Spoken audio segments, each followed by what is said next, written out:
Kate of all trades, and today I will be interviewing award-winning filmmaker Sabrina Poon. Filmmaker would do just fine. You win many awards, right? Well, you're still winning awards. Okay, 3 years thank you. after your film is made. Okay, never mind. Alright, yeah.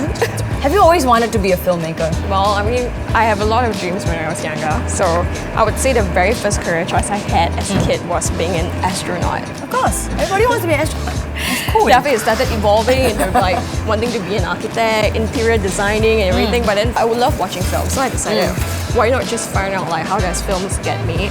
Right. And it got me into this whole filmmaking idea that I decided I wanted to be. And I would say that I was still wanted to be a filmmaker at a considerably young age. How old are you then?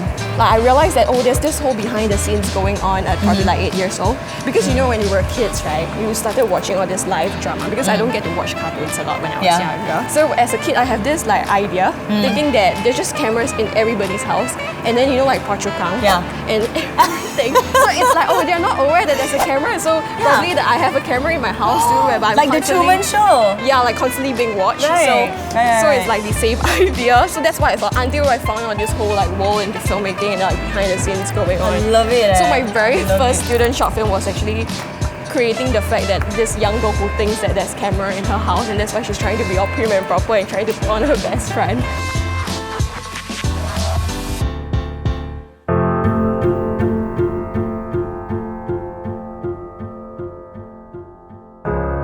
So do you feel like you incorporate what's uniquely Singaporean into your film? I would not say consciously. I think as a Singaporean and living here most of my lives, it's inevitable that I started weaving certain Singaporean kind of narrative into my films. I would actually think of like trying to do a topic that I'm really interested in or like an issue that I think is worth addressing. Films to me is beyond storytelling. It could be also be meant to create conversations. So what do you like to share with all the people from other countries that watch your films? I think one of the strongest points in Singapore's identity, we have the luxury to have a mix of languages in our stories, and that's also partly because of our different races living in harmony in Singapore.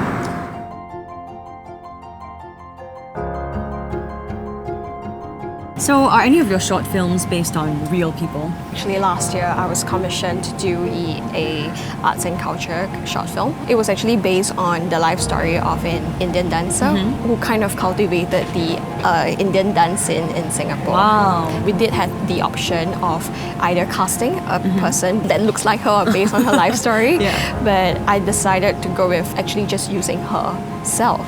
It's a really great collaborating process when you work with non-actors because what they're offering is not acting tips but rather real life experience. It's authenticity. And when I throw like certain questions and directions for her and whatever she gives you back, it's the realest answer that you can expect from a person. So amazing. Yeah. How do you usually like prepare to shoot your films? Before filming, I like to like roam around the spaces myself. I think one of the main reasons I like to immerse myself to these spaces is because I wanted to keep my story adaptable to the locations I'm filming in rather than trying to bend the locations to weave into my story. Wow. Yeah. Poetic. Beautiful. What's amazing around the spaces we see here is that you do see a lot of like artist murals and paintings and I think it adds a lot more character to the space that we see.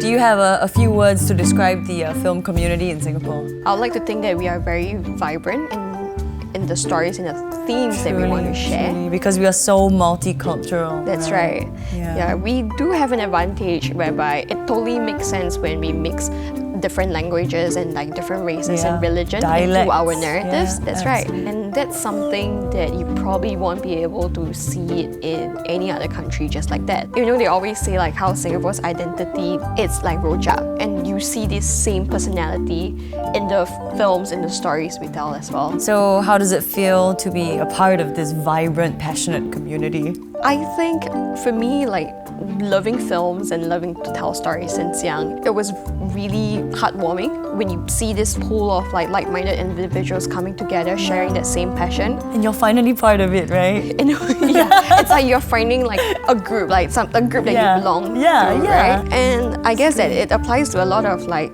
different artists and like creators out there. When they find people who share the same passion, the same drive, then you want to push things to go forward, to craft something better. To geek out together, right? That's right, that's right. Yeah, and it's not just like being a filmmaker or a director, like every single role, it just helps in the details that we just want to project out. And having found like the film community, and then I was just sharing earlier on that how as a kid, you just imagine it being so simple, like just camera is just like placed somewhere in the house and you kind of like just lead your everyday life as such, right? But being in the film scene and knowing that there is the lighting, the makeup department and everything, and there's like so many different components that make this machine so well oiled and tell such a beautiful story. You must have so much pride, you know, because to create something so beautiful did not just come from one person.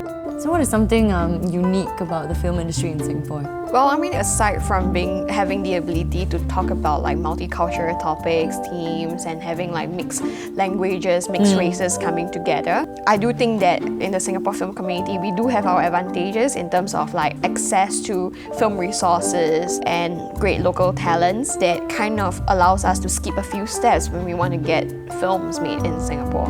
Are there any stories you wish you could tell more of? I would try not to like limit myself to the kind of like themes and genres that I would want my work to cover.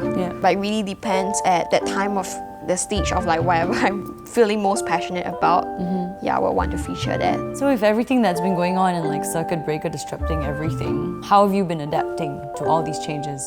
I feel that with or without this whole COVID-19 situation, there will like certain things will be obsolete, and actually this is almost like a fact check, like a reality check for us, that we do have to let go of certain things. We need to be aware that we probably won't be able to do filmmaking the same way that we have always done. It's almost like when colored film or like sound films came into play compared to when silent films was the norm and black and white films were the norm. Right, it just takes a while. Like nobody can instantly say that they are definitely adaptable to change. But change is constant for sure, and whether is it disruptive or not, it's actually really a reality check that we just got to move forward and be resilient. So when things go back to normal, what do you hope for the film industry in future? So I did a little personal passion project during this period of time, and I was really inspired by all the conversations I've had with different people. In times of crisis like that, we have very different concerns and worries, and even like day-to-day kind of routine is disrupted. I created Ode to the Present. So in order to move forward, in order to be resilient, to be able to look forward and be able to expect new things and have new hope, I wanted everyone to come together to kind of acknowledge that it's okay to be vulnerable at times like this. And it's only when we start facing what we fear the most or the concerns that we have, then we can get past this and look forward to the future together.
So we spend the whole day together. Are we friends yet? Yeah, sure. Cool. So do you think you can write me a part in the COVID series? Yeah, actually I do think that I might have a role very suitable for you. Really? Yeah, but you might have to brush up your dialect. Which one? 我識講，會曉講淡薄，可以。 Okay, let me get the film funded first and we can speak.